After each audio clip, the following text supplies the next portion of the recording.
Como todos los viernes, un nuevo encuentro con ustedes. En esta oportunidad, como lo adelantábamos hoy al mediodía, es un gusto estar recibiendo nuevamente al representante de los trabajadores en el directorio del Banco de Previsión Social, Sanducero él, Ramón Ruiz. Con Ramón vamos a hablar de una serie de temas, algunos de estricta actualidad. De hecho, uno se está gestando por estas horas aquí en Paysandú, que tiene que ver con los llamados cincuentones y su situación a la hora de jubilarse, que en su momento fueron de alguna forma obligados a ingresar al sistema previsional de AFAP. Resulta que hoy ven que aquellos que están a punto de jubilarse, su jubilación va a ser alrededor de un 30% menos de que si estuviera en el Banco de Previsión Social solamente. Ramón, buenas noches. ¿Cómo te va? Buenas noches, un gusto estar en tu programa. Puntualmente, ¿cuál es la situación que hoy se plantea? Ante una situación, además, que ustedes venían anunciando, vaticinando, poniendo en alerta, ya desde hace muchos años, cuando se ponía sobre la mesa el tema de las AFAP. Bueno, nosotros la verdad que tenemos que decir que lamentablemente no nos equivocamos, porque ojalá hoy en este programa pudiéramos decir, bueno, nos equivocamos y en realidad a los que en 1996 tenían casi 40 años les fue bien, el sistema dio resultado y por lo tanto venir como nobleza obliga, venir al programa a decir dimos un pronóstico equivocado y a los cincuentones de hoy que están próximos a la jubilación les va a ir bien. Lamentablemente teníamos razón nosotros y les va a ir muy mal porque van a cobrar, como tú decías, entre un 30 y un 35 menos de jubilación si se comparan con alguien que se quedó en el BPS, o sea, alguien que tenía de repente 2 o 3 días de diferencia el cumpleaños, ¿no? Y en el 96 esa persona tenía un poquito más de 40 años, ese quedó dentro del sistema del BPS, o sea, en un régimen de transición con condiciones muy parecidas a las que había antes de la ley, y los que estuvieron obligados porque tenían menos de 40 años, cuando se comparan, estos últimos tienen un 30% menos de jubilación. ¿Y por qué se da esta ecuación? Bueno, hay dos versiones, como en todas las cosas, hay dos bibliotecas. Las AFAP nos dicen que es porque durante muy poco tiempo pudieron capitalizar, ¿no? Y que bueno, al estar poco tiempo capitalizando, fueron 20 años, no fue poco tiempo tampoco, pero bueno, para este tipo de sistema, ellos dicen que se necesita que durante 30, 35 años se esté capitalizando y que cuanto antes empiece mejor. Pero digo, nosotros no necesitamos no necesitábamos hacer muchos estudios para saber que le iba a ir mal a esta gente. Esa es la explicación de una biblioteca que hoy reconoce eso, pero que en el 96 dijo que le iba a ir bien a los cincuentones, a los que hoy están próximos a la jubilación. En el 96 se les dijo que iban a cobrar 2 jubilaciones. En el 96 se les dijo que iban a cobrar más de jubilación que lo que cobraban en actividad, que la tasa de reemplazo iba a ser de un 125%. ¿Y hoy eso en cuánto está? Y hoy está de que, por ejemplo, de una jubilación que recibe una persona que se jubila por el sistema mixto, las 2/3 partes las paga el BPS y 1/3 paga la AFAP. O sea, el 30% de la jubilación aproximadamente lo paga el BPS de su jubilación, la AFAP de su jubilación, y el otro 60% lo paga el BPS. Si no fuera por lo que paga el BPS, esa persona solo por la AFAP está cobrando la 1/3 parte de lo que cobraba en actividad. ¿Cuál es el camino ahora? Porque ha habido reclamos. Incluso en Montevideo algunos han ido por la vía legal, se han agrupado o individualmente. ¿Cuál puede llegar a ser el camino? Porque desde el punto de vista de la ley fría, estas personas no tienen ningún tipo de posibilidad de mejorar esta situación. Sí, si no hay una modificación legal, estas personas se van a perjudicar. Tanto las AFAP como los defensores de las AFAP, que a veces no son los dueños de las AFAP, son otros operadores políticos que hacen declaraciones sobre este particular, dicen que es cierto que a esta generación le va a ir mal y que quizás también a las próximas generaciones, pero que a medida que se vaya madurando el sistema, ahí los números van a empezar a dar y ahí le va a servir sobre todo a los que hoy comienzan a aportar y que durante toda su vida de pleno estén aportando al sistema de ahorro individual. Por aquello que decíamos recién de los 30 y pico de años. Exactamente, pero ahí tenemos un problema, que digo, hace 20 años las AFAP dijeron que a esta gente le iba a ir bien, nosotros dijimos que no. 20 años después, los que en el 96 hacían esta propaganda hoy no dan la cara porque no son los mismos actores. Teníamos otro parlamento, teníamos otro presidente, teníamos otro ministro de Trabajo y Seguridad Social. Pasaron 20 años y ya no son los mismos actores políticos. Nadie sale a hacerse una autocrítica y decir, nos equivocamos, afirmamos cosas que no ocurrieron, nadie sale a decirlo.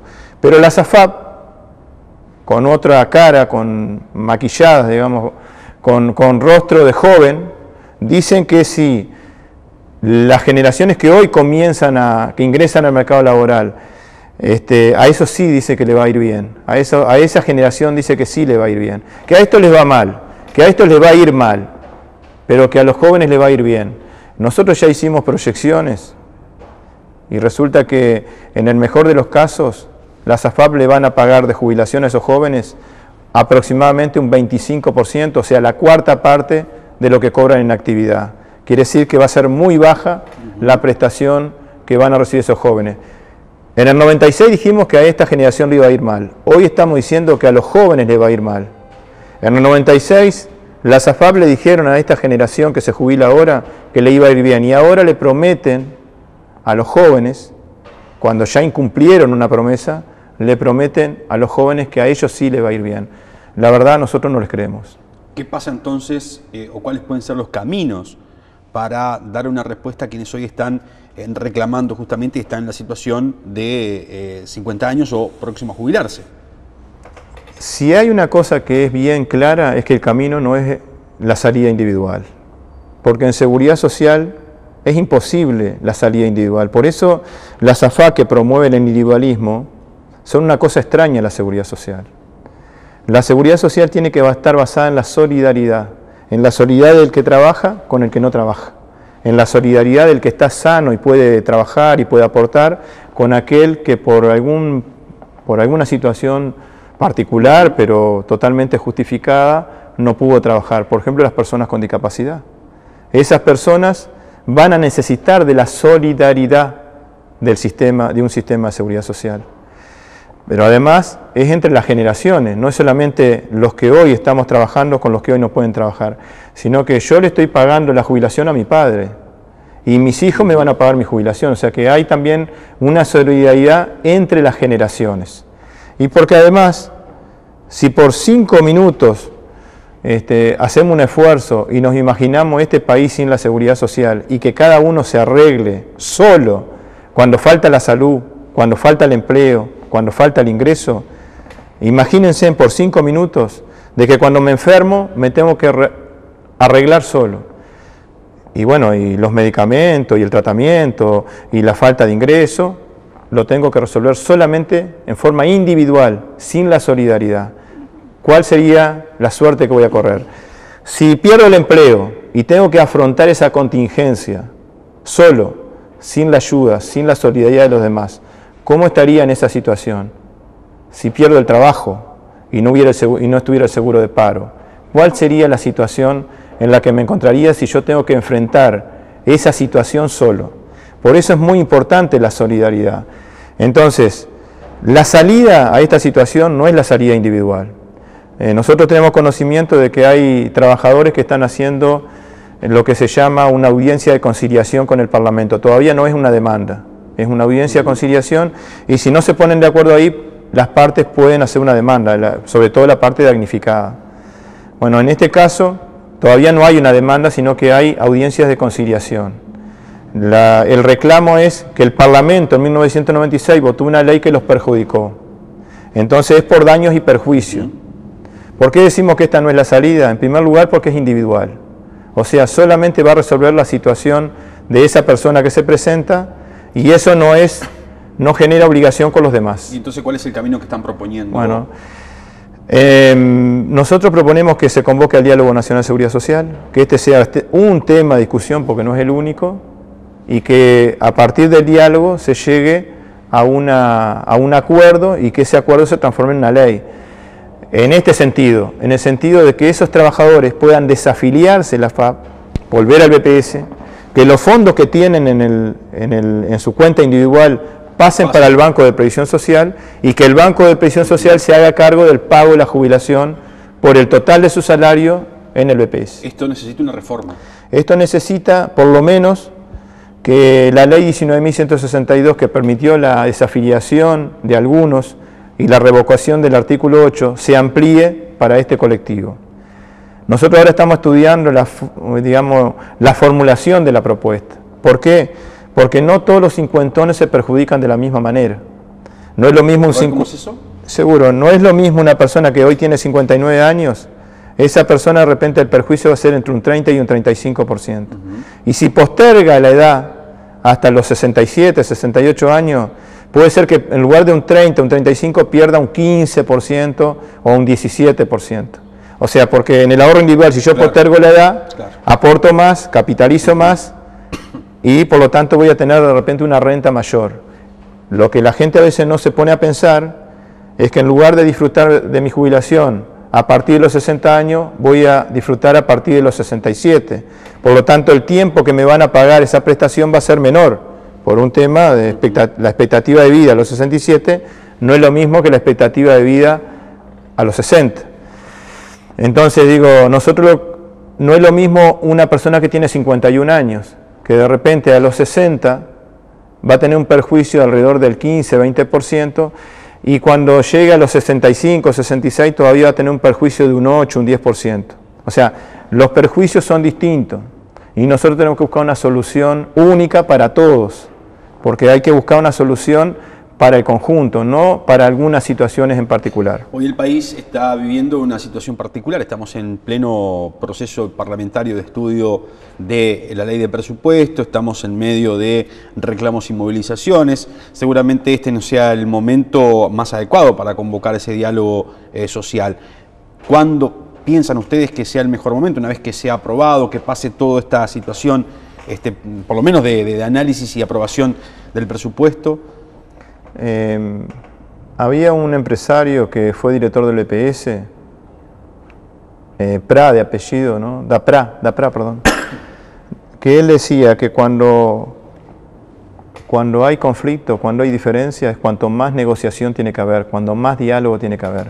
Él decía, ante el conflicto, más diálogo, ¿no? Entonces, yo creo que no es contradictorio el hecho de que los trabajadores estén movilizados y reclamando para convocar al Diálogo Nacional de Seguridad Social. Al contrario, creo que es una válvula que descomprime la situación y que pone al gobierno y a los trabajadores y a los empresarios alrededor de una mesa a pensar en temas que son realmente importantes, porque creo que los titulares están tapando las cosas importantes, ¿no? Hay noticias que venden más, que de repente en los grandes medios de comunicación se instala en la agenda la discusión de algunos temas que no son los temas centrales y que no son los verdaderos temas que deberíamos estar discutiendo alrededor de una mesa, sino que desde mi punto de vista esos temas son más artificiales digamos, que los que realmente hay que discutir.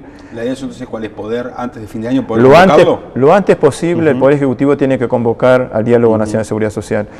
Además porque se comprometió a convocar a ese diálogo social a partir de el 14-15 de septiembre y se prorrogó sin fecha.